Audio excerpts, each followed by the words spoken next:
सबसे बड़ा सवाल, सोने की लंका की अर्थव्यवस्था क्यों उजड़ी और भारत को श्रीलंका से सबक लेने की जरूरत। और चर्चा में आज मैं शरद कोहली स्टूडियो में मेरे साथ हैं। कहां होती है ये आप यूटोपियन वर्ल्ड को चेज कर रहे हैं क्या? शरद स्क्रूटनी होती है या बम्पर बटन दबते हैं जहां पर ये वादे किए जाते हैं? ये वादे तो सीधा सीधा वोट लेने के लिए किए जाते हैं, स्क्रूटनी तो बात की। पहले आदमी सोचता है कि पहले मेरी जेब में फ्री आ रहा है, महिलाओं को अगर 1000 रुपए मिल रहे हैं किसी राज्य में तो वहां की महिलाएं पहले 1000 देखेंगी, वो नहीं सोचेंगी।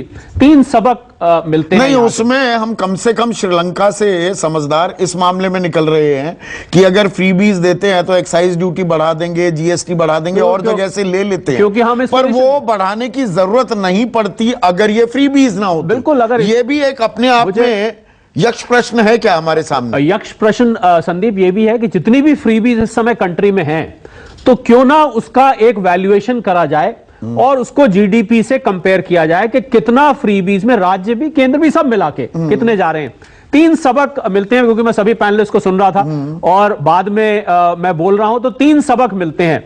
पहला, चाइना को मैं किस ऑफ डेथ कहता हूं। चाइना एक पारसमणि होती है ना, आप लोहे को छूते हैं सोना बना देते हैं, अगर उसका कुछ उल्टा होता तो किस ऑफ डेथ। जहां जहां जो देश चीन पर निर्भर हुआ है, आप अफ्रीका के कई एग्जांपल्स हैं और आपको यह बता दूं कि इस समय करीब 30 से 40 ऐसे देश हैं जो श्रीलंका के पथ चिन्हों पर हैं जहां पर यह पर नौबत आ सकती है। पहला चाइना फैक्टर है। दूसरा फैक्टर है भ्रष्टाचार।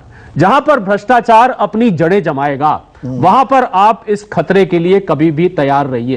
तीसरा, इकोनॉमिक पॉलिसीज। आपने इकोनॉमिक पॉलिसीज में जहां गलती करी वहां पर आप कभी ना कभी मात खा जाएंगे। और एक जरूरी बात संदीप, आपकी इजाजत से मैं बोलना चाहूंगा, यूक्रेन पर मिसाइल गिर रही है, रॉकेट गिर रहे हैं, लोग मर रहे हैं, हम रोज देखते हैं, ठीक है, वहां पर डेथ्स हो रही हैं। ये जो इकोनॉमिक रेसिज्म है कि ये जो देश आप आज यूक्रेन पर कई बिलियन डॉलर लुटा दिए गए हैं अमेरिका द्वारा, G7 बैठता है, वहां पर फौरन सैंक्शन हो जाते हैं।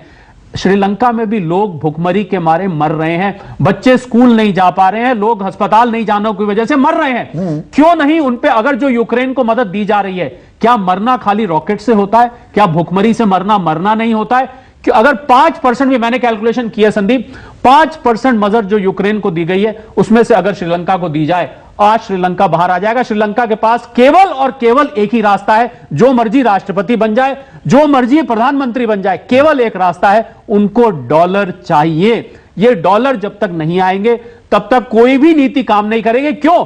क्योंकि इसमें एग और हेन प्रॉब्लम है। पहले निवेशक आए तो सुधरेगी, या निवेशक पहले ये देखेगा पहले ये सुधरे तो मैं आऊं।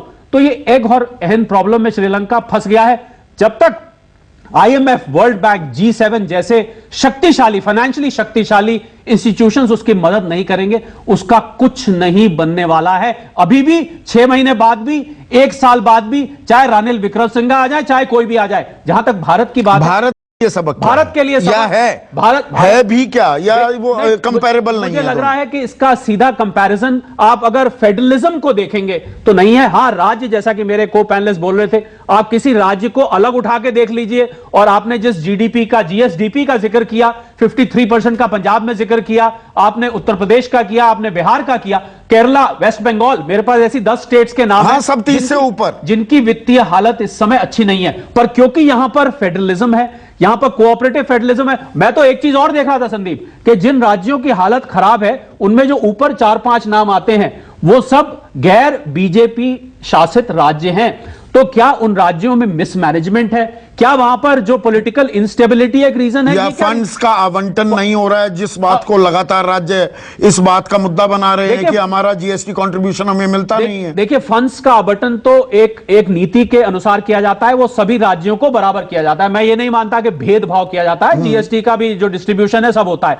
पर मिसमैनेजमेंट, इकोनॉमिक पॉलिसीज की जो मैंने बात करी, ये गड़बड़ है। फ्रीबीज की बात करी, वहां गड़बड़ है। पूरी की पूरी आपकी बैलेंस शीट बिगड़ सकती है अगर आपके ये 2-3 फैक्टर्स पर ध्यान ना दिया जाए।